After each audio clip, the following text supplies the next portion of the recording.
दोस्तों, आप सभी जानते होंगे कि हैकिंग क्या होता है। हैकिंग की वजह से हर साल कई सारी कंपनीज और लोगों को लाखों और करोड़ों का नुकसान उठाना पड़ता है। आज इंटरनेट की दुनिया में कोई भी हैकिंग को सीख सकता है, लेकिन इसकी शुरुआत आज से नहीं हुई। हैकिंग को फेमस करने के पीछे कई हैकर्स का हाथ है, जिसकी कहानी सुनकर लोगों के दिलों में हैकिंग की दिलचस्पी बढ़ने लगी। इस वीडियो में अमेरिका की मिलिट्री में घुसकर न्यूक्लियर वार शुरू कराने से लेके नासा में घुसकर एलियंस की वीडियो लीक करने वाले 5 हैकर्स के ऊपर नजर डालेंगे, जिन्होंने बड़े बड़ों की हालत खराब कर दी। वीडियो को आखिर तक जरूर देखिएगा, क्योंकि इस लिस्ट में एक ऐसा भी हैकर शामिल है जिसको आज तक कोई नहीं ढूंढ सका। Hello guys, I am DA and you are watching knowledge बैरिक्स। Jonathan James. 15 साल की उम्र में जोनाथन जेम्स नामी इस लड़के ने हर वो चीज हैक करके दिखाई जो चीज इसके सामने आई। जेम्स ने हैकिंग की स्टार्ट अपने स्कूल से करी, जहां इसने अपने स्कूल के कंप्यूटर से स्कूल के सभी कंप्यूटर के डेटाबेस को हैक कर लिया।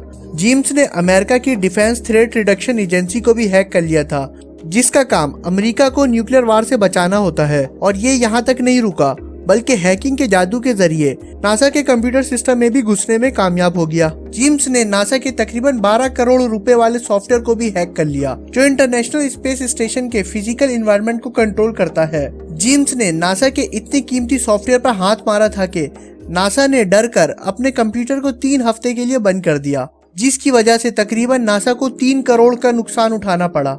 साल 2000 में जेम्स को अरेस्ट कर लिया गया। पाबंदी लगाई कि जब जेम्स 18 साल का ना हो जाए, इंटरनेट इस्तेमाल नहीं कर सकता। Kevin Mitnick. दुनिया में मौजूद हजारों हैकर्स केविन मिटनिक को एक इंस्पायरेशन के रूप में देखते हैं। ऐसा इसलिए है कि केविन मिटनिक ने 1990 के दौरान में ही बड़ी बड़ी कंपनीज जैसे नोकिया, मोटरोला, IBM इस जैसी बड़ी कंपनीज को हैक करने में कामयाब हो गए थे। लेकिन 1993 में पैसिफिक बेल नामी टेलीफोन कंपनी को बार बार हैक करने की वजह से FBI को इन पर शक होने लगा और इनको 1995 में अरेस्ट कर लिया गया, जहां इन्हें 5 साल की सजा हुई। केविन को इतना खतरनाक जाना जाता था कि जज ने इन्हें 8 महीने तक सॉलिटरी कंटेनमेंट में रखने का हुक्म जारी कर दिया था। ऐसा इसलिए कि अगर केविन को नॉर्मल जेल में रखा गया तो इन्हें फोन से बात करने की इजाजत दे दी जाएगी, और ये भी शक था कि ये अपने मुंह से कुछ कोड बोलकर ही न्यूक्लियर वार शुरू करा सकते हैं।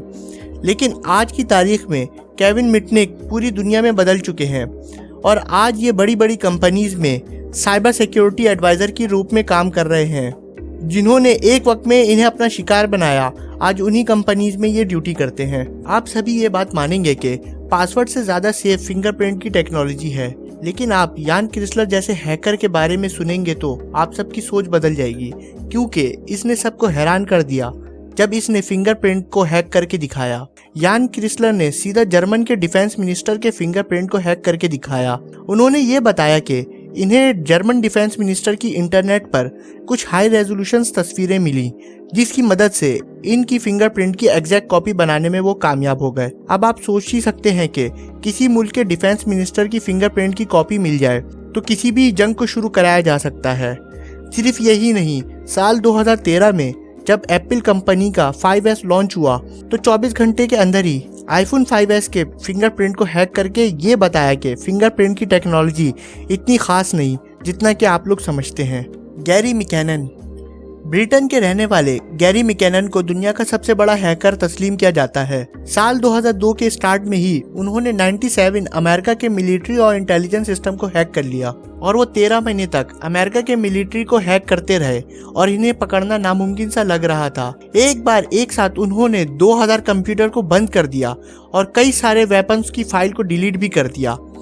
एक हैक के दौरान सीधा US मिलिट्री की वेबसाइट में घुस गए और इसे हैक करके और इनके फ्रंट पेज पर एक मैसेज लिखा कि तुम्हारी सिक्योरिटी बिल्कुल बेकार है। ब्रिटेन के होते हुए भी अमेरिका को परेशान करने की वजह यह बताई कि अमेरिका एलियन और इस जैसी खबरें दुनिया से छुपाता है। गैरी का मकसद UFO से जुड़ी मालूमात को निकालना था। इनका दावा था कि नासा की वेबसाइट को हैक करके UFO से जुड़ी कुछ स्पेसशिप की तस्वीरें भी मिली। सिर्फ यही नहीं, उन्होंने ये दावा भी किया कि साइंटिस्ट के नाम की एक लिस्ट भी मिली थी जो UFO पे काम कर रही थी। साथ ही इन्हें नासा के एक प्रोग्राम सोलर बॉर्डन स्पेस प्रोग्राम की डिटेल्स भी मिली। साल 2003 के आखिर में इन्हें पकड़ लिया गया, लेकिन कुछ वक्त सजा काटने के बाद ब्रिटिश गवर्नमेंट की वजह से इन्हें बचा लिया गया। अस्तर को कभी भी ठीक से पहचान नहीं हो सकी। अस्तर का मतलब संस्कृत में हथियार है। इस हैकर ने साल 2008 में डिफेंस मिलिट्री कॉन्ट्रैक्टर को हैक करके बहुत ही खुफिया और खतरनाक इंफॉर्मेशन को हैक करने का इल्जाम लगा। ऑफिशियल्स का कहना था कि अस्तर ने करीब 2520 करोड़ रुपए का नुकसान फ्रेंच मिलिट्री को पहुंचाया था। बल्कि सिर्फ इतना ही नहीं, अस्तर का दावा था कि इसके पास भारत, इजिप्ट, फ्रांस के खुफिया मिलिट्री प्रोजेक्ट की इंफॉर्मेशन भी है, जिसे वो कुछ पैसों के लिए किसी को भी बेचने के लिए तैयार है। कुछ लोगों का मानना था कि साल 2009 में इसे एथेंस में पकड़ लिया गया था और पुलिस ने कभी भी इसकी आइडेंटिटी को नहीं बताया और सिर्फ इतना ही पता लग सका कि अस्तर एक 58 साल का एक ग्रीक मैथमेटिशियन है। लेकिन इन सब इंफॉर्मेशन को कभी ठीक से तस्दीक नहीं हो सकी और अस्तर की पहचान असल में छुपाई जा चुकी है और अस्तर की असल पहचान एक मिस्ट्री ही रह गई। अगर आपने हमारे चैनल नॉलेज बेरिक्स को सब्सक्राइब कर दिया है तो थैंक यू वेरी मच, और अगर आपने चैनल को सब्सक्राइब नहीं किया तो अभी सब्सक्राइब के बटन पे क्लिक करके सब्सक्राइब कर लें। और सबसे इम्पॉर्टेंट बात, इस चैनल की नोटिफिकेशन वाले आइकन को ऑन कर लें ताकि जब मैं अपनी अगली वीडियो अपलोड करूँ तो आप तक सबसे पहले पहुँचे, जो देखकर आपके इन्फॉर्मेशन में इजाफा हो। थैंक यू वेरी मच और मैं मिलता हूँ एक अगली वीडियो में। तब तक के लिए खुदाफिज।